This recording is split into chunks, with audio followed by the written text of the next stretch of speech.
کہ اسلام کی ٹینشنیں ہمیں تو بڑی اچھی لگتی ہیں بھائی. یہ ٹینشن تو ہے, لیکن اس ٹینشن سے فائدہ پتہ ہے کیا ہو رہا ہے؟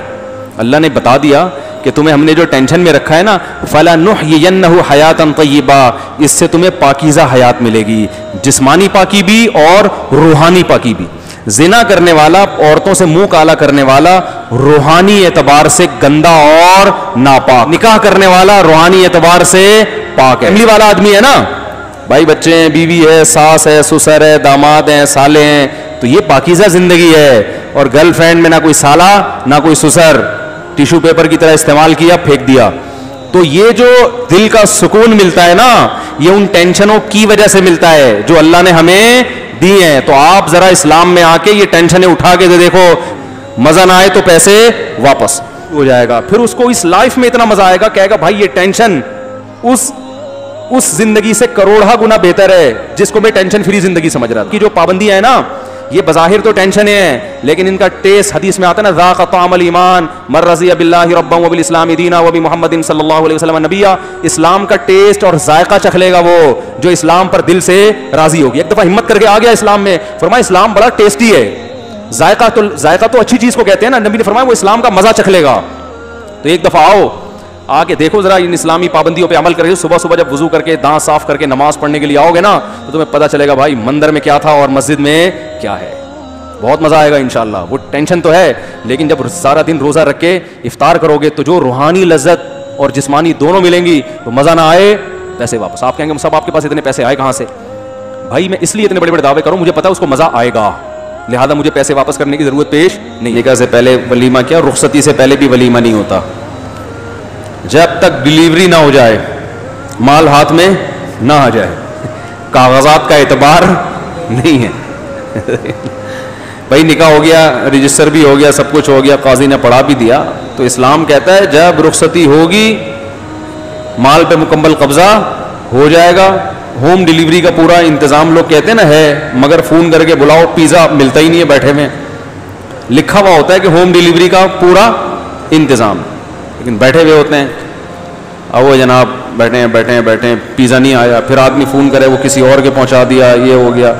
تو بھائی پہلے ڈلیوری ہوتی ہے, اس کے بعد پیزے کے پیسے دیے جاتے ہیں, اس کے بعد برگر کے پیسے دیے جاتے ہیں, چاہے زنگر برگر ہو یا انڈے والا برگر ہو, اصول یہی ہے. تو اسلام نے بھی کہا ہے کہ ابھی ولیمہ کر کے خام خواہ میں خوش فہمی میں مبتلا خود بھی ہو گیا, لوگوں بھی کر دیا, بعد میں وجہ بیگم کا میٹر گھوم گیا, وہ نکاح ہوا کسی نے اس کو بتا دیا تو بندہ ٹھیک نہیں ہے, تو پھر وہ ولیمے کا خام خواہ کا خرچہ ہوگا نا, بلکہ الٹا غم کا کھانا کھلانا پڑے گا. تو اس لیے اسلام نے کہا ہے کہ صرف نکاح ہوا ہے, ابھی زیادہ خوش فہمی میں مبتلا ہونے کی ضرورت نہیں ہے. جب قبضہ ہو جائے اور رخصتی ہو جائے, اس کے بعد آپ پھر ولیمہ کریں. اچھا بھائی آپ کے بیان کا, اچھا ایک بات یہ بھی یاد رکھو, ولیمہ باقاعدہ سنت عمل ہے اور معمولی سنت نہیں ہے. جو کام باقاعدہ شریعت کی سنت اور حکم ہوتا ہے نا, تو اس کو جب تک اسی طریقے سے کریں گے تو وہ سنت کہلائے گا. اپنی طرف سے اس میں کانٹ چھانٹ کر دیں گے تو سنت کا تصور ختم ہو جائے گا. لوگ یہ بھی کہتے ہیں کہ یار ایک دعوت ہی تو ہے نا خوشی کی, رخصتی سے پہلے کھلا دی تو کیا ہو گیا, بھائی ہمیں اس میں سہولت ہے, رخصتی سے پہلے کھا لیں گے لوگ, تو بھائی وہ دعوت بن جائے گی. پھر وہ بھائی اس کو چلنے دیں, کیا کر رہے ہیں, وہ دعوت بن جائے گی. یہ جب چھیڑ چھاڑ کرتے ہیں نا, مجھے لگتا ہے کچھ کٹنگ کر رہے ہیں, کیا کر رہے ہیں, وہ کیا بن جائے گی, ایک دعوت بن جائے گی. تو دعوت برائے دعوت بن جائے گی وہ تو ولیمہ اتنی اہم سنت ہے کہ تمام پیغمبروں نے کیا ہے. اور رسول اللہ صلی اللہ علیہ وسلم نے, امام شافعی فرماتے ہیں, کبھی بھی ولیمے کے علاوہ کوئی دعوت نہیں کی ہے کسی کی. جیسے ہم لوگ دعوتوں پہ لوگوں کو بلاتے ہیں نا, آؤ آج, تو آپ صلی اللہ علیہ وسلم کے تو مسکین تھے, خود گھر میں کھانے کو روٹی نہیں تھی, کسی کی دعوت کیا فرماتے. تو ولیمے میں دو باتیں نبی صلی اللہ علیہ وسلم کی, ایک تو یہ کہ ولیمے کے علاوہ کبھی دعوت کی نہیں آپ نے کسی کی, اور ولیمے میں کبھی دعوت چھوڑی نہیں. یعنی ہمیں جب بھی ولیمہ کیا ہے آپ صلی اللہ علیہ وسلم نے دعوت کی ہے. یہ اتنی اہمیت کیوں ہے؟ یہ اصل میں ولیمے کی اہمیت نہیں ہے, یہ نکاح کی اہمیت کو اجاگر کیا جا رہا ہے. سمجھ میں نہیں آ رہی بات؟ یہ نکاح کی حوصلہ افزائی کی جا رہی ہے, نکاح کو اپریشیٹ کیا جا رہا ہے, بڑا خاندانی کام ہو گیا ہے, کھانا کھلانا پڑے گا, کیونکہ آپ صلی اللہ علیہ وسلم کو شاید اللہ نے بذریعہ وہی بتا دیا ہو, یا اللہ کا تو علم ہے نا کہ ایک وقت آنے والا ہے کہ نکاح ایک ثانوی چیز بن جائے گی, کر لے ٹھیک ہے, نہیں کرے تو بھی ٹھیک ہے, کرنا بھی ہے تو 45-50 سال میں مناسب ہے, اب ظاہر ہے اس عمر میں تو ہو جانی چاہیے, اس طرح کے لوگ باتیں کر رہے ہوتے ہیں نا. ان سب چیزوں کی نفی ہے. بھائی بڑا خاندانی کام ہے, ہمارے نبی کسی اور موقع پہ دعوت نہیں کر رہے, لیکن اس پہ اتنی خوشی کا اظہار کہ بھائی دعوت تو ڈیو ہے. سفر میں بھی ولیمہ نہیں چھوڑا. اور یہ جو میں کہہ رہا ہوں نا کہ آپ نے اپنے عمل سے بتایا کہ بھائی یہ کام تو ایسا ہو گیا ہے کہ دعوت تو بنتی ہے. ارے دیکھو کوئی کنجوس آدمی ہوا, کبھی نہیں لوگوں کو آپ کو کبھی کھلاتا نہیں ہے وہ, اور پیسہ بھی اللہ نے دیا ہو, بڑے خوشی کے مختلف مواقع آئے, اس کا بچہ پاس ہو گیا, ٹھیک ہے نا, اور بھاگ گئی تھی واپس آ گئی, بکری بھاگ گئی تھی واپس آ گئی, ٹھیک ہے نا. اب آپ کا دماغ خام خام میں الٹی چیزوں کی طرف جاتا ہے, اور بہت کچھ ہوتا ہے نا انسان کی زندگی میں, خوشیاں آتی ہیں, آپ کا رینک بڑھ گیا, ٹھیک ہے نا, آپ کے 2 پھول تھے 2 اور لگ گئے, لیکن دعوت ہی نہیں کرتے آپ. تو اچانک کوئی ایسی خوشی آ گئی جو بالکل غیر متوقع, تو دوست کہتے ہیں اب تو دعوت بنتی ہے بھائی. یار اب تو یہ ایسا کام ہو گیا ہے کہ دعوت کے کب بھاگنے کا کوئی راستہ ہے ہی نہیں. یہ کب کہتے ہیں جب کوئی بہت زیادہ خوشی کا کام ہوتا ہے. یار یہی الفاظ آپ صلی اللہ علیہ وسلم نے ولیمے کے بارے میں کہے ہیں, لا بد للعروس من الولائم, فرمایا دولہا کے لیے ولیمے سے فرار کا کوئی راستہ نہیں ہے. انداز دیکھو, جو میں ابھی بات کہہ رہا تھا وہ بالکل حدیث میں صراحتاً بھی ہے. نبی نے اپنے عمل سے بھی بتا دی کہ آپ صلی اللہ علیہ وسلم مسکین تھے, کبھی دعوت نہیں کی, جو ہمیں ہو سکتا ہے کی ہو لیکن روایتوں میں نہیں ہے. لیکن جب بھی نکاح کر رہے ہیں, اول تو نکاح پہ پہلے ہی خرچہ ہو رہا ہے, مہر کا خرچہ ہوتا ہے نا, اور بیوی کا نان نفقہ. ایسے موقع پہ تو ہو سکتا ہے آپ صلی اللہ علیہ وسلم یہ کہہ دیتے بھائی میں تو پہلے ہی گھر میں 40 دن چولہا نہیں جلتا, اوپر سے میری تو ایک بیوی آ گئی ہے اور اب اس کا مہر بھی دینا ہے, اس کے خرچے بھی ہیں, تو اب تو دعوت میں کر ہی نہیں سکتا. نا نا نا نا نا نا. امام شافعی فرماتے ہیں کبھی بھی نبی صلی اللہ علیہ وسلم نے ولیمے پہ دعوت چھوڑی نہیں تھا, ہمیشہ ولیمے پہ آپ نے لوگوں کو کھانا کھلایا جمع کر. تو عمل سے بھی پتہ چل رہا ہے بھائی یہ کام ایسا ہو گیا ہے کہ اب تو آپ کے پاس وسائل نہیں بھی ہیں, تو دعوت تو ڈیو ہے, قرضہ لے کے کر لو بھائی, اب تو کام ایسا ہو گیا ہے. لوگ کہتے ہیں نا بھائی یار اب تو, وہ کہتے ہیں نا دوست یار پیسے نہیں, ابے بھائی قرضہ لے کے کر لے, ایسا موقع بار بار نہیں آتا. حالانکہ یہ والا تو بار بار آ بھی رہا تھا, لیکن پھر بھی گویا یہ شو کیا جا رہا ہے کہ بہت اچھا موقع آ گیا ہے. اور زبان سے بھی آپ صلی اللہ علیہ وسلم نے فرمایا لا بد للعروس من الولائم, عروس دولہے کو کہتے ہیں, دولہا کے لیے ولیمہ سے فرار کا کوئی راستہ نہیں ہے. یعنی ایسا کام دولہا نے خاندانی کر لیا ہے کہ دعوت تو بنتی ہے. یہ میں حدیث کا بام محاورہ ترجمہ کر رہا ہوں. آپ صلی اللہ علیہ وسلم کی منشا کو اور آپ کی مراد کو اپنے الفاظ میں بیان کر رہا ہوں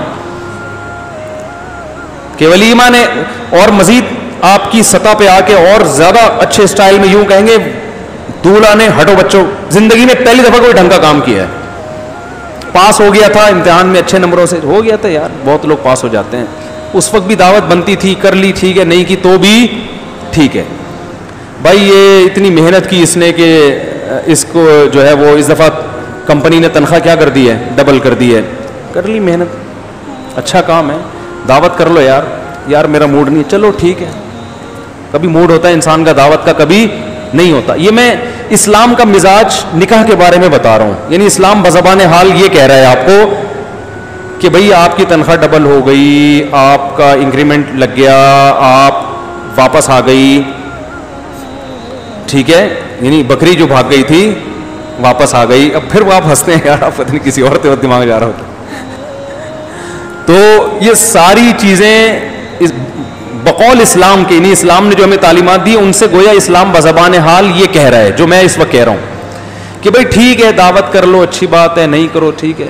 جیسے ہی آپ نے شادی کی چاہے وہ دوسری ہو تیسری, کیونکہ نبی تو ہر نکاح پہ کھلا رہے ہیں نا. اور ہر دفعہ جو عروس کہتے ہیں, جو جب بھی نئی نکاح کرے اور نیا نکاح ہو اس کا عروس اس کو کہتے ہیں. عروسہ دلہن کو کہتے ہیں, عروس دولہا کو. تو دولہا اسی کو کہتے ہیں جس کی نئی نئی شادی ہوئی ہو. ابے 90 سال کے جو جس کے بچے پوتے نواسے ہو گئے ان کو بھی کوئی دولہا کہتا ہے؟ 99 سال کے نانا آ رہے ہیں, آپ کہتے ہیں دولہا بھائی تشریف لائیے, وہ کہیں گے کیا کر رہے ہو بھائی؟ تو آپ ان سے کہیں آپ دولہا بنے تھے نا, کہ تھے نا, آپ تھوڑی ہیں. تو دولہا اس کو کہتے ہیں جس کی نئی نئی شادی ہو, جس کا بھی پٹنے کا پورا انتظام ہو چکا ہو دوسری اور تیسری میں. تو ایسے شخص کے بارے میں اسلام بازبان حال کہہ رہا ہے بھائی یہ پاس ہوا تھا, اس کے 2 پھول لگ گئے تھے, دعوت کر لے اچھی بات ہے, سخاوت اسلام اچھی چیز ہے, نہیں تو چلتا ہے, کوئی مسئلہ نہیں. جیسے یہ چوتھی شادی کرے گا نا, یا تیسری یا دوسری کوئی سی بھی, اسلام کہے گا بھائی اب کام تم نے کیا کر لیا, ہٹو بچوں, اب تو لا بدہ کہتے ہیں کوئی چارہ ہے ہی نہیں اس کام سے, کوئی مفر, کوئی فرار کا راستہ ہے ہی نہیں. آپ کا یار میرے پاس پیسے نہیں ہیں, تو گویا اسلام بزبان کہے پھر یہ کی کیوں شادی آپ نے, جب آپ نے دعوت نہیں کرنی تھی ہیں بھائی, یا تو نکاح نہیں کرتے, اور اگر آپ نے نکاح کر لیا ہے تو اتنا اچھا کام کر لیا آپ نے کہ دعوت کا راستہ اب آپ نے کھول دیا ہے. یعنی بزبان حال گویا اس کو ایک قسم کا طنز کیا جا رہا ہے کہ کوئی نکاح کر کے یہ کہے کہ میں ولیمہ نہیں کروں گا, میں نہیں کھلاؤں گا لوگوں کو, بھائی میرے پاس خرچہ آج کل مہنگائی بہت ہے. تو گویا اسلام یہ کہہ رہا ہے کہ بھائی نکاح کر کے تو دعوت کا راستہ, اب دعوت سے بھاگنے کا راستہ آپ کے پاس ہے ہی نہیں, لہذا اگر دعوت سے بھاگنا تھا تو پھر اتنا اچھا کام کرنے کی آپ کو چندہ ضرورت تھی نہیں. یہی مطلب ہوا کہ نہیں ہوا؟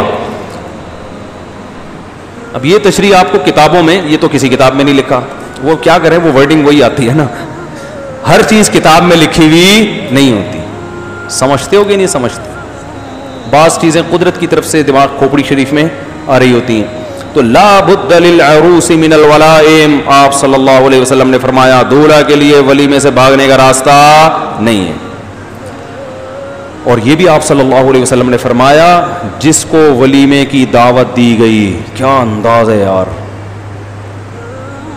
جس کو ولیمے کی دعوت دی گئی اور اس نے اس دعوت کو ٹھکرا دیا, فقط عصا ابو القاسم, ابو القاسم آپ صلی اللہ علیہ وسلم کی کنیت تھی, اس نے ابو القاسم یعنی میری نافرمانی کی ہے.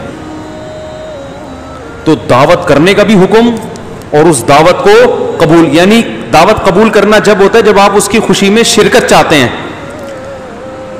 یہ پھر دوسری خاندانی بات شروع ہو گئی ہے, لیکن آپ لوگوں کی سمجھ میں ٹس سے مس ہونے کے لیے تیار ہو نہیں, بس انجوائے کرتے ہو باتیں سن سن کے. اچھا خیر, ہم تو کریں نا باتیں, ہم تو بھائی اس کے مکلف ہیں, پیغام پہنچا دو. ایک صاحب نے مجھے کہا بھر بیان میں کہتے ہیں وما علینا الا البلاغ, اس کا مطلب کیا؟ میں نے کہا مطلب ہے ہمارے ذمہ صرف پہنچانا ہے. تو آپ صلی اللہ علیہ وسلم نے جو ولیمے کی دعوت دے اس کو میں شرکت کو بھی کیا کیا, بہت سخت تاکید کی ہے.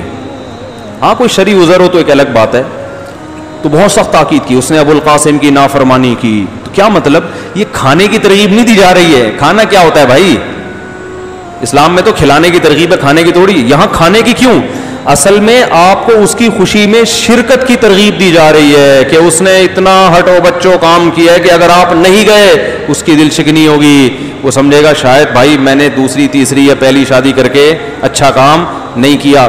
تو یہ بھی نہیں کہ فون پہ کہتے ہیں کہ بہت اچھا, نا نا نا نا نا, شرکت کر کے, یہ آپ کا شرکت کرنا ہے, اپریشیٹ کرنا ہوگا اس کو, اس کی حوصلہ افزائی. اور یہ شرکت برائے شرکت نہیں ہے, یہ ایسے شرکت ہے گویا شریعت گن پوائنٹ پہ آپ کو شریک کر رہی ہے. تو آپ جب جاؤ گے تو آپ بولو گے بھائی اللہ کا حکم ہے کہ میں آپ کو اپریشیٹ کروں, میں اس لیے آپ کے ساتھ کھانے میں شریک ہو رہا ہوں کہ مجھے اگرچہ بھوک نہیں تھی, دل نہیں چاہ رہا تھا, لیکن اگر میں نہ آتا تو آپ کی حوصلہ افزائی نہ ہوتی. لیکن ہمارے یہاں کام کیا ہو رہا ہے, الٹا. پہلی شادی میں بھی الٹا کام, خبر ملتی ہے پہلی شادی, ابھی اس کو ضرورت کیا تھی یار, 24-25 سال تو عمر ہے, کوئی شادیوں کی عمر ہے. آج ایک نوجوان آیا میرے پاس, کہہ رہے میرے ابا کہہ رہے 30 سال سے پہلے شادی کا نام بھی نہ لینا. 2 بندے آئے اکٹھے, بندے کون تھے, جنید جمشید کا بیٹے نہیں, کیا نام ہے ان کا, بابر. تو وہ نہیں تھے, ان کی تو شادی ہو گئی, ان کے ساتھ 2-3 دوست تھے ان کے, تو ملنے کے لیے آئے. تو وہ ایک کہنے لگا میرے نانا کہتے ہیں کہ یار کاش میں جب 30 سال کا تھا مفتی صاحب کے بیان سن لیتا. بہت, ہاں وہ کہہ رہے کاش مفتی صاحب 30 سال پہلے پیدا ہو جاتے ہمارے دور میں اور یہ بیانات کرتے. تو جس نے مجھے یہ واقعہ سنایا نا, تو میں نے کہا اگر آپ کے نانا, میں 30 سال پہلے پیدا ہوتا جب آپ کے نانا کی جوانی کی عمر تھی, اس وقت یہ بیان کرتا, تو وہ صرف آپ کے نانا نہ ہوتے, اور بھی بہت ساری مخلوق کے نانا ہوتے. آئی بات سمجھ میں؟ تو پھر بہت معرفانہ گہرائیوں میں جاتے ہیں نا, ہم تو بال کی کھال اتارتے ہیں پھر بیٹھ کے. میں نے کہا اس کے تو آپ کے نانا کی یہ چاہت جو ہے یہ بہت گہری چاہت ہے, اس میں بہت علم اور معرفت کے سمندر ہے, اس میں یہ بہت گہری بات کہہ گئے. میں نے کہا وہ اصل میں یہ کہہ گئے کہ میں صرف تمہارا نانا کیوں, مجھے بہت سو کے دادا ہوتا, کیونکہ اب ان کو نانا بننے کا مزہ آ گیا نا, ان کو پتا چلا نانا اور دادا کیا ہوتا ہے, تو وہ احساس کمتری میں جا رہے ہیں کہ یار 2-4 بچوں کا نانا اور دادا بننے میں اتنا پروٹوکول ملتا ہے, کاش مفتی صاحب 30 سال پہلے پیدا ہو جاتے, آج میں کتنے بچوں کا دادا اور کتنے بچوں کا نانا ہوتا, اور وہ بچے آپ کے ساتھ آ کے میرا شکریہ ادا کر رہے ہوتے کہ مفتی صاحب اللہ کا فضل ہو گیا کہ آپ 30 سال پہلے پیدا ہو گئے. خیر یہ کچھ زیادہ گہرائی کی باتیں ہو رہی ہیں, آگے چلتے ہیں ہم. ٹھیک ہے, یہ پھر آپ کی اوپر یہ مینٹل اپروچ سے شاید اوپر کی باتیں ہوں. دوسرا کیا اصل بات کیا کر رہا تھا؟ ہاں تو ولیمے کی. تو نبی صلی اللہ علیہ وسلم نے اصل میں جو ولیمے کی ترغیب اور اس میں شرکت کی ترغیبات, یہ ساری ترغیبات کی بیس کیا ہے؟ نکاح کی حوصلہ افزائی, نکاح کو اپریشیٹ کرنا. سمجھتے ہو گے نہیں سمجھتے؟ اور نکاح کی ترغیب کیوں ہے؟ لوگ کہتے ہیں اس لیے کہ زنا سے بچیں لوگ. نا نا نا نا نا, زنا سے بچانے کے لیے نکاح کو پروموٹ نہیں کیا شریعت نے. سمجھتے ہو؟ وہ تو ایک اس کا ضمنی فائدہ ہے. اصل جو نکاح کی ترغیب ہے حدیث میں آتا ہے, یہ حدیث میں ہی بیان کی ہے کہ نکاح اولاد کی کثرت کا سبب ہے, گروتھ ریشو غیر معمولی بڑھانا ہے, یہ بنیادی مقصد ہے. کیوں؟ اس کی بھی دلیل حدیث میں اور قرآن میں موجود ہے. میں صرف ایک حدیث بیان کرتا ہوں کہ عثمان ابن مظعون رضی اللہ تعالیٰ عنہ فرماتے ہیں کہ ہم جب سفر میں ہوتے تھے, کئی مہینے بیویوں سے دور رہنا پڑتا تھا, تو بیویوں کی جدائی ہم پہ بہت شاق گزرتی تھی, ان سے علیحدگی, ہمیں برائی اور زنا کا خطرہ ہو گیا تھا.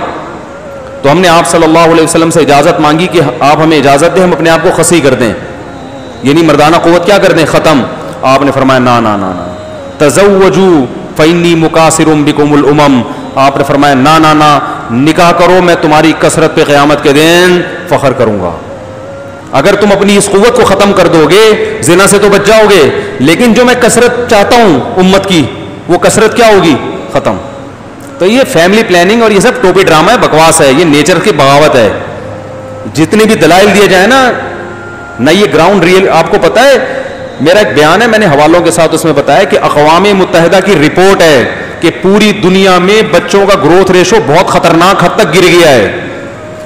یہ ہمیں صرف ٹوپیاں پہنائی جاتی ہیں کہ آبادی بڑھ رہی ہے اور یہ وہ روکو اس کو, بے لگام ہو گئی ہے. اصل میں رپورٹ ایسی ہے نہیں. اصل میں جو اقوام متحدہ کی یونائٹڈ نیشن کی رپورٹ ہے, دنیا کا گروتھ ریشو خطرناک حد تک گر گیا ہے, کیونکہ ترقی کے لیے ایک خاص حد تک گروتھ ریشو چاہیے. وہ گروتھ ریشو ابھی دنیا میں رہا نہیں ہے, اس کے نقصانات ہوں گے, لیکن ہمیں کم کرنے کا اس لیے کہتے ہیں کہ خود بڑھ نہیں رہے. تو کہتے ہیں ہم بھی نہیں بڑھ رہے, تو یہ بڑھیں گے تو یہ چھا جائیں گے, تو ان کو کم کرو. آج ایک ہمارے پٹھان دوست ملنے کے لیے آئے, انہوں نے ایک بات کہی, شاید ابھی بیان میں بھی بیٹھے ہوئے ہوں. تو کون تھا یار,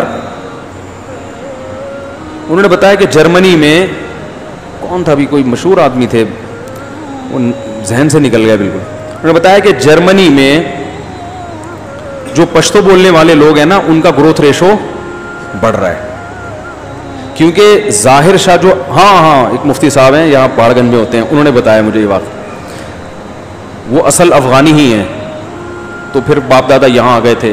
کہ ظاہر شاہ کا جو دور حکومت تھا نا افغانستان میں, تو ظاہر شاہ نے اس وقت جرمن کے جو رائل فیملی کے لوگ تھے ان کو پناہ دی تھی. جرمنی کو شکست ہوئی تھی, ہٹلر کو پتا ہے نا آپ کو, ہٹلر تو خیر بہت پرانا ہو گیا. تو وہ جرمن کے جو وہ تھے رائل فیملی کے لوگ تھے, کسی جنگ میں شکست ہوئی تھی, تو ان کو بڑی تعداد میں اس نے یہاں پناہ دی تھی. تو جب جرمنی آزاد ہوا وہ لوگ دوبارہ گئے تو انہی کی حکومتیں قائم ہوئی. تو انہوں نے افغانوں کو, اب جرمنی بڑا پروٹوکول دیتا ہے, تو بہت سارے افغانوں کو نیشنلٹی دی انہوں نے. تو افغانستان سے بہت افغانی گئے وہاں پہ. اب اس کا کیا ہوا ہے کہ افغانی تو بہرحال مسلمان ہے نا, وہ تو نکاح کو بھی مانتے ہیں, اولاد کی باعث نعمت سمجھتے ہیں. اس کا فائدہ اسلام کو کیا ہوا کہ جرمنوں کے ہاں تو بچے ہو نہیں رہے, اور ان کو اتنی خطرناک حد تک جرمنی میں گروتھ ریشو گر گیا کہ وہاں کی گورنمنٹ کو فکر لگ گئی ہے. تو مجبور ہے گورنمنٹ کہ بھائی چلو کوئی بھی نیشنل ہو چاہے مسلمان ہی کیوں نہ ہو, گروتھ ریشو بڑھاؤ. اب وہ تو اپنے کنٹری کی وجہ سے مجبور ہیں نیشن کو باقی رکھنے کے لیے. اس کا فائدہ کون اٹھا رہا ہے؟ مسلمان. ان کی کیونکہ مذہب کی تعلیمات ہیں, تزوج الودود الولود, ایسی عورت سے نکاح کرو محبت بھی کرے اور کثرت سے اولاد بھی دے. محبت کا ذکر اس لیے کیا کہ جو محبت نہیں کرتی وہ اولاد بھی, ارے بولو نا, اس کو اولاد بھی نہیں زیادہ چاہیے ہوتی. بعض دفعہ ایسا ہوتا ہے, کوئی قاعدہ کلیہ نہیں ہے, لیکن اولاد جس کو چاہیے اس کا مطلب وہ رہنے کے لیے آئی ہے. دیکھو اکثر لوگ دوسری شادی کرتے ہیں اور خواتین کہتی ہیں, ہم سے کہتے ہیں کہ ہمیں اولاد نہیں چاہیے, ہمارا ہونے والا میاں کہہ رہا ہے. میں کہتا ہوں اس آدمی سے شادی مت کرو, کسی بھی وقت تمہیں فارغ کر سکتا ہے. خاندانی آدمی دوسری شادی کرے گا, بچے چاہیے اس کو گھر بنانا ہے, عیاشی تھوڑی کرنی ہے. تو میرے لیے جب بھی کوئی ایسا رشتہ آیا نا, کوئی لڑکی بانجھ ہے, میں نے نہیں کی شادی, حالانکہ بڑی اچھی خاندان کی لڑکیاں بھی تھیں, خوبصورت بھی تھیں. وہ کہتی ہیں بھائی آپ کے تو بچے ہیں, آپ کو کیا ضرورت. میں کہتا ہوں بھائی آپ کوئی اور کر لے گا آپ سے, کیونکہ گھر میں تو گھر تو کہتے ہی اس کو ہیں جس میں بچے ہوں. وہ گھر تو یار بیوی تو کا رشتہ تو دوسرے درجے میں چلا جاتا ہے, اصل کیا بن جاتی ہے؟ اولاد. ابھی میرے بچے ٹہل رہے تھے نا یہاں پہ, تو مجھے تو بڑا سکون ملتا ہے یار, بچے ملتے ہیں. ابھی یہ نانی کے جانا, گاڑی کی چابی لے کے بیٹھے ہوئے ہیں, نانی نے دعوت کی ہے ٹھیک ہے نا, عید کی دعوت ہے تو مجھے بھی جانا ہے. بچے اثر سے تیار ہو کے کلا بازیاں کھا رہے ہیں, نانی کے جائیں گے, نانی کے جائیں گے. یہی تو لائف ہے یار, اسی میں تو مزہ ہے. بچے ہی نہ ہو کیا زندگی ہے. تو وہ نانی کے جانے کے شور مچایا ہوا ہے انہوں نے, اور نانی کے بھی مزے ہیں. کیا خیال ہے, میرے نواسے آ رہے ہیں بھائی, تو فائدہ ہی فائدہ ہے. پتہ نہیں کس نے الٹی سیدھی پٹیاں پڑھا دی ہیں. تو وہ جرمنی میں الحمدللہ وہ افغانوں کا ریشو بڑھ رہا ہے, تو اسلام پھیل رہا ہے, اس سے فائدہ ہو رہا ہے, فائدہ ہو رہا ہے ٹھیک ہے نا. افغانی لوگ فائدے کو کیا بولتے ہیں؟ فائدہ. تو فائدہ بہت ہو رہا ہے اس سے. تو آپ صلی اللہ علیہ وسلم نے اصل میں نکاح کی مختلف عنوانات سے ترغیب دی ہے. تو نکاح کا بنیادی مقصد زنا سے بچنا نہیں ہے. اگر زنا سے بچنا مقصد ہوتا تو بہت سے صحابہ کو زنا کا کوئی خطرہ نہیں تھا. حضرت علی رضی اللہ تعالی عنہ صحابہ کرام میں زہد میں سب سے زیادہ مشہور تھے. زہد کہتے ہیں دنیا سے بے رغبتی. دیکھو ہر صحابی کو اللہ نے کوالٹی دی ہے نا. حضرت ابو بکر کا مقام سب سے اونچا کیوں ہے کہ نبی کی کا ساتھ جس طرح حضرت ابو بکر نے دیا, اور نبی کی جو دوستی جس طرح حضرت ابو بکر سے تھی وہ دوستی کسی کے نصیب میں نہیں آئی. اور نبی نے اپنے مصلے پہ کھڑا کس کو کیا؟ حضرت ابو بکر کو, بیماری کے ایام میں. یہ مقام ابو بکر کے علاوہ کسی اور کو حاصل نہیں. حضرت عمر کو الگ مقام ہے, حدیث سے ثابت ہے. کچھ جزوی فضیلت ایسی ہے جو حضرت ابو بکر کو نہیں ملی. آپ صلی اللہ علیہ وسلم نے فرمایا, میں نے خواب دیکھا کہ ڈول سے, وہ مشہور حدیث ہے مختصر بتا رہا ہوں, ابو بکر نے پانی نکالا اس میں کچھ ذوف تھا, حضرت عمر نے ایسے کھینچ کے نکالا. تو یہ اشارہ تھا کہ خلافت جو مسلمانوں کی خاندانی قائم ہوگی وہ حضرت عمر کے دور میں. سمجھتے ہو, حضرت ابو بکر کے دور میں بھی فتنوں نے سر اٹھائے, حضرت ابو بکر نے ختم کیا, لیکن عمر کے دور میں فتنے میں مجال نہیں تھی کہ وہ بولو بھائی سر اٹھا لے. حضرت ابو بکر کے دور میں فتنوں نے سر اٹھائے, حضرت عثمان کے دور میں, حضرت علی کا تو ابتدا سے آخر تک پورا دور آزمائشوں میں گزرا. حضرت عمر کے دور میں فتنے کو جب پتا چلا کہ عمر کا دور ہے, اس نے سر اٹھانے سے معذرت کر لی, بھائی ابھی سر اٹھانے کا ٹائم نہیں ہے, اس کو تھوڑا سا ڈیلے کر لو. بلکہ تبھی حدیث میں آتا ہے کہ جس راستے سے عمر گزرتا ہے شیطان راستہ, تو شیطان کو جب ڈر لگتا ہے کہ بھائی ان کو بہکانے سے پہلے سوچ لو, تو ان کا کیا مقام ہوگا. تو یہ جزوی فضیلت کس کو ملی؟ حضرت عمر کو. تو اسی طرح ایک جزوی فضیلت تھی حضرت علی کی, جو دوسرے صحابہ کو اس لیول کی نہیں ملی, وہ ہے زہد فی الدنیا. حضرت علی کے دل میں کہا جاتا ہے، مورخین لکھتے ہیں ان کے حالات سے، دنیا سے بالکل بے رغبتی. وہ داڑھی پکڑ پکڑ کے رات کو اپنے آپ کو خطاب کرتے، دنیا کی رغبت بالکل بھی نہیں تھی. وہ تو باقی صحابہ میں بھی نہیں تھی، لیکن مقام ہوتا ہے نا، بالکل ہی بے رغبتی، زہد کے اعلیٰ مقام پر.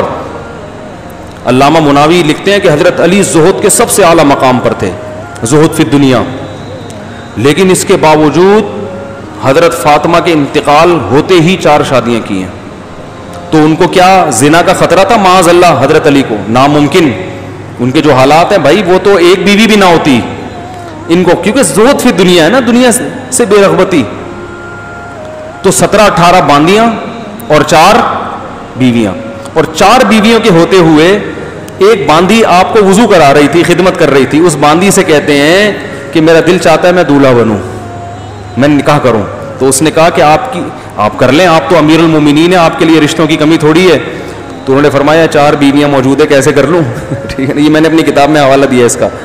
تو اس نے کہا ایک کو طلاق دے کے کر لیں. فرمایا نا، الطلاق قبیح اکرہہ، طلاق بری چیز ہے، میں اسے پسند نہیں کرتا. تبھی تو میں نے واقعہ بتایا نا، حضرت حسن نے بہت کثرت سے نکاح کیے تو حضرت علی نے ممبر پہ چڑھ کے کہا، ممبر پہ جا کے فرمایا کہ یہ بہت کثرت سے طلاق دیتے ہیں، اہل کوفہ اس سے نکاح نہ کرو. تو لوگوں نے کہا کہ ہم نکاح کریں گے، بے شک یہ طلاق دے دیں، کیونکہ ان سے نکاح کے نتیجے میں ہمارا رشتہ محمد صلی اللہ علیہ وسلم سے قائم ہو جاتا ہے. تو حضرت حسن کا یہ الگ کانسیپٹ تھا. اس پہ کہ ایک صاحب نے مشہور زمانہ فتنہ نے مذاق اڑایا، یہ مفتی صاحب نے جھوٹی روایت پیش کی ہے، مشہور آدمی ہے.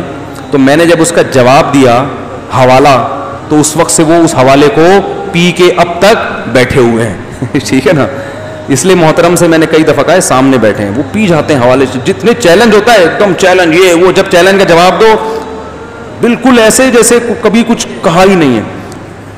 اچھا خیر، تو یہ جو ترغیبات ہیں نا، تو حضرت علی تو اتنے دنیا سے بے رغبتی اور نکاح، اس لیے کہ نبی صلی اللہ علیہ وسلم نے نکاح کی رغبت ڈالی. اسی باندیاں اور بیویوں کا نتیجہ تھا کہ حضرت علی کے 30 بیٹے، یعنی 30 بیٹے تو وہ ہیں جو میدان جہاد میں شہید ہوئے ہیں.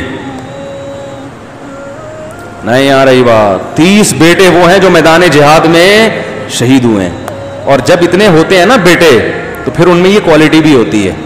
2 بچے تو برگر کی طرح پلتے ہیں، ملا منا وہاں گیا تھا، یعنی دیکھو نا ابھی جو بچے 2 بچے کس طرح سے پل رہے ہیں. مائیں صبح ناشتے میں 6 مہینے لگا دیتی ہیں، بیٹا یہ کھا لے، بریڈ پہ بریڈ کھائے گا، پاپے کھائے گا، یا اور کیا کیا ہوتا ہے، پراٹھا، پاٹھا کھاؤ گے، ہپا کھاؤ گے، کیا کھاؤ گے. کم بخت کچھ بھی نہیں کھاتا وہ، نہیں یہ بھی نہیں کھاؤں گا، وہ بھی نہیں کھاؤں گا. بڑی مشکل سے آیا، ڈبل روٹی پہ راضی ہوا کہ بریڈ کھاؤں گا. اب بریڈ پہ آپ جیم لگا دیا، آپ نے جیم کیوں لگایا؟ میں نے تو کہا تھا مکھن، یہ والا کینسل ہو گیا، مکھن لگاؤ اب ان کے لیے. تو اس پہ بھی خود پہ بھی مکھن لگانا پڑتا ہے اور اس کے لیے بھی مکھن لگانا پڑتا ہے. پھر وہ ڈبل روٹی کے 2-3 پیس بمشکل کھائے گا، پھر 1 آدھ کوفتہ لنچ میں لے کے چلا جائے گا. تو بچے جب زیادہ ہوتے ہیں لڑتے ہیں آپس میں، مائیں پریشان کہ ہاں یہ تو لڑائی کے ایک طوفان کھڑا کیا ہوا. وہ بھائی اس کو لڑنے دو، بچوں کو، بیٹے آپس میں لڑتے ہوئے اچھے لگتے ہیں. یہ لڑے گا، اس میں کانفیڈینس، ابھی بھائیوں سے لڑ رہا ہے، یہ وہ لڑائی نہیں ہے، یہ تو بچوں کی لڑائی ہے. یہ لڑنے دو، اس پہ ان کے اندر برداشت پیدا ہوگی اس لڑائی کے نتیجے میں. سمجھتے ہو؟ تھوڑے سے بڑے ہونے تو پھر ان کو سکھاؤ کہ کھلانا سیکھو. تو تھوڑی سی تربیت تو کرنی پڑے گی نا. بالکل ہی تربیت سے غافل ہو گئے پھر تو چور ڈاکو ہی بنیں گے، وہ تو ایک بھی چور ڈاکو بنے گا. تو پھر یہ بڑے ہوں گے. پھر میں تو جتنے فیملی والے لوگ ہیں نا جو بہنوں کا خیال رکھ رہے ہیں، بھائیوں کا، وہ اکثر 100% نہیں، اکثر وہی ہے جن کے بہن بھائیوں کی تعداد زیادہ ہے. ان میں پھر یہ ظرف ہوتا ہے، بہنوں کا خیال بھی کرنا ہے، بھائیوں کا خیال بھی کرنا ہے. عید بقرعید پہ اس کے ہاں بھی گوشت پہنچانا ہے، اس کے ہاں بھی گوشت پہنچانا ہے، اس کی بھی دعوت کرنی ہے. یہ سب زندگی ہوتی ہے، اس میں انسان کا ظرف بڑھتا ہے. پھر یہ میدان میں لڑے گا بھی، ٹھیک ہے نا کیا کرے گا. اور یہ ڈبل روٹی میں صبح سے گھنٹہ مکھن اور جیم میں 1 گھنٹہ لگا دیا، کم بخت یہ میدان جنگ میں لڑے گا. ابھی نندن کو چائے پلائے گا یہ تو وہاں بھی جائے گا نا. اگر جہاز لے کے چلا گیا تو ابھی نندن اس کو اتار لے گا. کسی نے بتایا ابھی نندن ہے، ابھی نندن نہیں ہے، صحیح تلفظ کیا ہے بھائی، ابھی نندن. تو وہ اتار لے گا اس کو.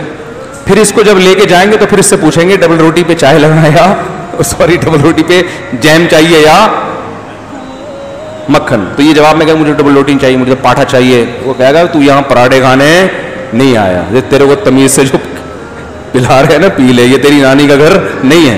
تو ایسے چھوئی موئی فوجی بنے گا وہ تو سلیکشن ہی نہیں ہوگی آرمی میں اس کی. تو حضرت علی کے کتنے بیٹے میدان میں شہید ہوئے ہیں؟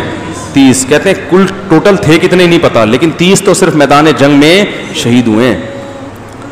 تو وہ بھی فخر بنیں گے, قابل فخر ہوں گے قیامت کے. تو یہ جو ولیمے پہ اتنی ترغیبیں اور اتنی اپریشیٹ کیا جا رہا ہے, اصل میں یہ نکاح کی ترغیب دی جا رہی ہے. کس کی؟ نکاح. اور نکاح کے بارے میں نبی نے کیا فرمایا؟ روایت میں آتا ہے مسجدوں میں نکاح کرو. تو وہ بھی اس لیے کہ تاکہ اس عمل کو لوگ عیاشی نہ سمجھیں بلکہ عبادت سمجھیں. تو نیک لوگ اس میدان میں آگے بڑھیں. آج عیاش لوگ بڑے ہوئے ہیں. دوسری شادی اکثر ناکام کیوں ہو رہی ہے؟ دوسری شادی کے بعد زیادہ تر میرے پاس جو خبریں ہیں وہ واقعی یہی ہیں کہ یا تو پہلی پہ ظلم ہوتا ہے یا دوسری پہ. وجہ کیا ہے؟ سنجیدہ لوگ اس میدان میں آگے نہیں آ رہے. الٹے اوٹ پٹانگ قسم کے لوگ آئیں گے تو وہ پھر یہی ہوگا. تو شریف شرفا آپ جیسے نیک شریف لوگ آئیں گے تو پھر اچھا کام ہو جائے گا. تو ولیمہ اس سنت ہے تو وہ رخصتی کے بعد ہی ہوتا ہے, اس سے پہلے ویسے ہی ہے, وہ ولیمہ نہیں ہے. یہ پھر بعد میں بتاؤں گا بھائی. کینگرو کا گوشت کھانا جائز ہے؟ باقی 2 سوال کا جواب بعد میں دوں گا کسی وقت. کینگرو کھا سکتے ہیں, بڑی عجیب چیز ہے کینگرو. آپ کے بیان سے متاثر سے مجھے یاد آیا, آج ایک ہندو لڑکی کا فون آیا, 18 سال اس کی عمر. اس نے میں نے اس کی پرمیشن سے میں نے کہا تھا میں یہ واقعہ آپ کا بیان میں بیان کر دوں, اس نے پرمیشن دی تو بیان کر رہا ہوں میں. تو آج ہی کا واقعہ ہے. تو اس نے بتایا کہ میں آپ کے بیان سن کے الحمدللہ میں نے اسلام قبول کیا. یہ میں تعریفیں نہیں کرتا ممبر پہ بیٹھ کے, لیکن جو لوگ کہہ رہے ہیں نا مجھ لطیفے اور بس یہ وہ اس طرح کے بہت سے لوگوں کے کمنٹس ہوتے ہیں, ابے یہ کیا بیان کرتا ہے, ابے تو ادھر ادھر کی لطیفے. تو بھائی یہ لطیفے سن کے ایک لڑکی کیا ہو گئی؟ مسلمان ہو گئی. ٹھیک ہے نا. تو ہو سکتا ہے ہم صحیح نہ کرتے ہیں, اللہ نے اس کو لیکن انہیں لطیفوں سے ہدایت دے دی. تو میں اس لیے یہ مزاح کی باتیں کرتا ہوں. لوگ پہلے ہی ڈپریشن, گھروں میں پٹ کے تو آئے ہوتے ہیں تم لوگ بیان میں, ہمیں پتہ ہے تم لوگ کیوں آئے ہو بیان میں. تمہاری بیوی نے تمہیں خوش رکھا ہوا ہوتا ہے, یہاں کیوں آتے ہیں؟ وہیں بیٹھے ہوتے. یا تو چھڑے چھاٹ ہیں جو شادی کی بات سننے آ جاتے ہیں, یار ابا شادی تو کرا نہیں رہے تو بات تو سن لینا. تو بہت کم بیچارے 2-4 ہوں گے جو اخلاص اور للہیت کے جذبے سے آ رہے ہیں. اور ہم بھی اس بہانے کچھ دیر گھر سے باہر بیٹھ جاتے ہیں. ہم بھی جو یہاں بیٹھ کے جو بیان کر رہے ہیں تو کچھ دیر اچھا بہانہ ہے نا گھر سے باہر نکلنے کا. بیگم آج بیان ہے, گھر والوں کو بولتے ہیں نہیں بیان ہے بھائی, بیان میں کیسے ناغا کرو. تو ایک اچھی عزت بھی رہ جاتی ہے انسان کی, بیان بھی ہو جاتا ہے. تو اب دیکھو لوگ پہلے ہی بیچارے ڈپریشن, اسٹریس. تو میں یہاں آپ کو جہنم کی خوف دلا کے اور آدھا کر دوں, وہ بھی ضروری ہے, قرآن نے بیان کیا ہے, لیکن زمانے کے حساب سے بھی دیکھنا پڑتا ہے نا. لوگ بیچارے پہلے ہی ڈرے ہوئے ہیں, سہمے ہوئے ہیں. تو ہر عالم کا اپنا انداز ہوتا ہے. بعض پہ خوف کا غلبہ ہوتا ہے, وہ ڈراتے زیادہ ہیں, وہ بھی ٹھیک ہے. بعض پہ وہ چاہتے ہیں کہ بھائی محبت سے کسی طریقے سے جو ہے وہ کسی اور طریقے سے لے آؤ, یعنی بیان میں دوبارہ آ جائیں شوق سے سننے کے لیے. اسی بہانے آ جائیں گے چلو 2-4 لطیفے سننے کو مل جائیں گے, تو آ تو جائیں نا. تو لطیفوں میں 2-4 اچھی باتیں بھی ہو جاتی ہیں نا. تو وہ بیچاری لڑکی مسلمان ہوئی تو اس کی قربانی جو بیان کرنے کی چیز ہے اس کی قربانی. وہ مسلمان ہوئی, جامعہ حفصہ میں ایڈمیشن لیا, ابا کو پتہ چل گیا, ابا نے اس کو بہانے سے بلایا. جو لبرل جو لوگ کہتے ہیں نا اسلام مسلمان اتنی سختی کرتے ہیں کہ کوئی مسلمان غیر مسلم ہو جائے تو اس کو ہونے نہیں دیتے. بھائی آپ اپنے گریبان میں دیکھو کہ آپ کیا کرتے ہو. یہ جو آپ کہتے ہیں نا مذہبی آزادی وزادی کوئی نہیں دیتا. آزادی دے رہے ہو تو جو ہندو مسلمان ہو رہے تو ہونے دو نا اس کو. تو بچی مسلمان ہوئی, اس نے مجھے واقعہ بتایا کہ میرے والد نے مجھے بلایا بہانے سے کہ وہ بیٹا کچھ نہیں, کوئی مسئلہ نہیں ہے. مجھے بے ہوش کر دیا اور اٹھا کے پتہ نہیں سندھ کے کسی گاؤں میں پہنچوا دیا. تو یہ بچی بھاگی ہے پھر وہاں سے. 17-18 سال کی بچی کے لیے گھر سے اللہ کے اس پہ بھاگنا, اللہ کو راضی کرنے کے لیے. پوری دنیا اندھیری ہو رہی ہے نا سامنے, کتنے خطرناک, کہ کیسا مضبوط ایمان. ہم تو سوچ رہے تھے کہ یار ہم کون سا ہم لوگوں نے اسلام قبول کر کے تیر مار لیا ہے, ہمارے تو والدین مسلمان تھے, تو اسلام تو ان کا ہے, قربانی تو ان کی ہے. ایسے بہت لوگ ہیں. تو یہ بچی بھاگی ہے بیچاری اور بھاگ کے اس نے کہیں بنوری ٹاؤن کے کسی بڑے عالم سے ان کا رابطہ ہوا. خیر پھر اس نے بتایا کہ بس سے پھر بس میں اس کو لے کے جا رہے تھے کہیں, دوبارہ رشتہ داروں نے پکڑ لیا, بس میں ڈال لیا, بس سے اتر کے بھاگ گئی ہے. اور اب جا کے الحمدللہ اس نے بنوری ٹاؤن میں کہیں پناہ لی ہے. اللہ تعالیٰ بنوری ٹاؤن کو, ان کے علماء کو جزائے خیر دے. وہاں غیر مسلم کوئی بھی مسلمان ہونا چاہتا ہے نا تو بنوری ٹاؤن میں اس کے لیے بہت اچھا انتظام ہے. گرو مندر پہ جو ہے نا بنوری ٹاؤن, یہ میں اعلان اس لیے کر رہا ہوں کہ بہت سے غیر مسلم لڑکیاں مسلمان ہونا چاہتی ہیں لیکن ان کو تحفظ نہیں ملتا, قتل کر دیتے ہیں لوگ ان کو, ان کے رشتہ دار مار دیتے ہیں. تو بنوری ٹاؤن میں الحمدللہ وہ سرٹیفکیٹ بھی دیتے ہیں, تحفظ بھی دیتے ہیں. تو اس بچی کا الحمدللہ کہیں انہوں نے نکاح بھی کرا دیا ہے, یہ پتہ نہیں ہونے والا ہے. تو میں نے اس سے اجازت لی تھی, میں نے کہا آپ کا واقعہ میں بیان کروں گا, آج ہی کی بات ہے اور زیادہ پرانی, تھوڑی دیر پہلے کی بات ہے, تو یعنی بیان سے پہلے کی. تو کتنا بڑا حوصلہ ہے آپ دیکھو. تو ہم کو یعنی عبرت حاصل کرنی چاہیے کہ ہم اسلام کے لیے کیا قربانی دے رہے ہیں. تو اچھا کیا بات چل رہی تھی؟ ہاں میں یہ کہہ رہا تھا کہ بھائی یہ لطیفے وطیفوں سے بھی کچھ لوگ مسلمان ہو جاتے ہیں, ٹھیک ہے نا. بہت سے لوگوں نے داڑیاں رکھ لی ہیں. تو ہم نہیں کہہ رہے کہ ہم تو بہت ٹوٹا پھوٹا کام کر رہے ہیں, جو اصل کام تو دوسرے علماء کر رہے ہیں, جن کے ہزاروں نے جن کے ہاتھ پہ توبہ کی. ہمارے تو ہزاروں نہیں ہوں گے, 2-4 ہی ہوں گے, صحیح ہے نا. لیکن وہ 2-4 بھی ہیں نا, کم از کم 2-4 بھی ہیں تو فائدہ ہی ہو رہا ہے. تو یہ نا کیا کریں, یہ لطیفے شادی یہ وہ ٹوپی, فائدہ ہو رہا ہے لوگوں کو. اگلے ہفتے میں پھر خطرناک قسم کا بیان کر دوں گا تو پھر آپ بولو گے یار یہ کیا ہو گیا. آپ بولو گے گھر میں زیادہ سکون میں تھے ہم لوگ. آپ کیا بولو گے؟ گھر میں ہم زیادہ سکون میں تھے. اچھا بھائی گارڈن, ابے یار یہ رومن میں لکھتے ہیں, پھر رائٹنگ بھی ایسی ہوتی ہے. قدم اٹھائے جو کہ ہمارے معاشرے میں بہت مشکل ہے. آپ کے بیان سے متاثر ہو کہ میں نے قدم اٹھایا جو کہ ہمارے معاشرے میں بہت مشکل ہے. 17 جولائی کو میرا نکاح ہوا تھا. جس سے نکاح ہوا ہے وہ طلاق یافتہ ہے, عالمہ ہے اور مجھ سے عمر میں بھی بڑی ہے 1 سال. اس رشتے میں جو محبت اور کنڈیشن قائم ہوئی بیگم کا شوہر سے, وہ پتہ نہیں کیا لکھا ہوا ہے, میں نہیں بتا سکتا. یعنی بہت زیادہ کامیاب شادی ہوئی. ان کا کہنے کا مقصد یہی ہے نا. کہاں ہے یہ بندہ, کہاں گیا؟ آپ ہے نا, آپ آ جاؤ یار. یہ بڑا اچھا, انہوں نے طلاق یافتہ لڑکی سے نکاح کیا ہے, ماشاءاللہ بچہ بھی ہے اس کا. چلو طلاق اپنی عمر میں بھی زیادہ, 2 دانت کا بالکل جوان آدمی ہے, اچھا والا خوبصورت ماشاءاللہ.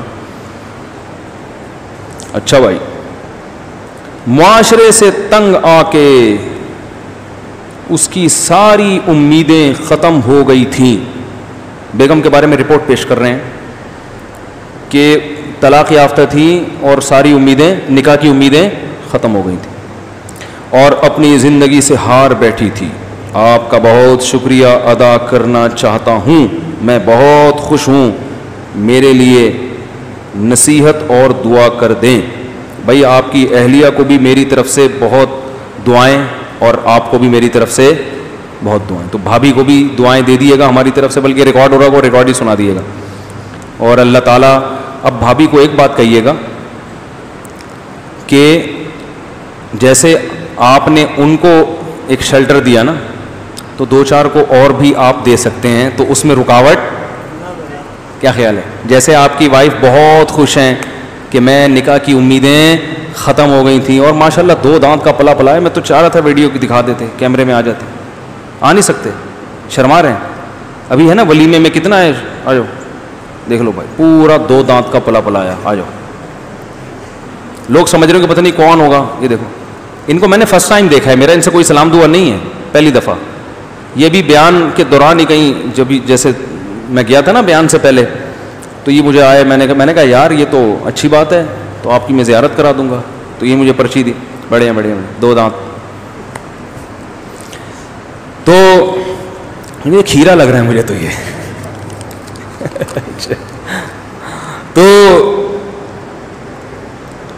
تو ان کو کہیے گا کہ اور بھی خواتین ہو سکتی ہیں, تو ایک آدھ اور ہو جائے.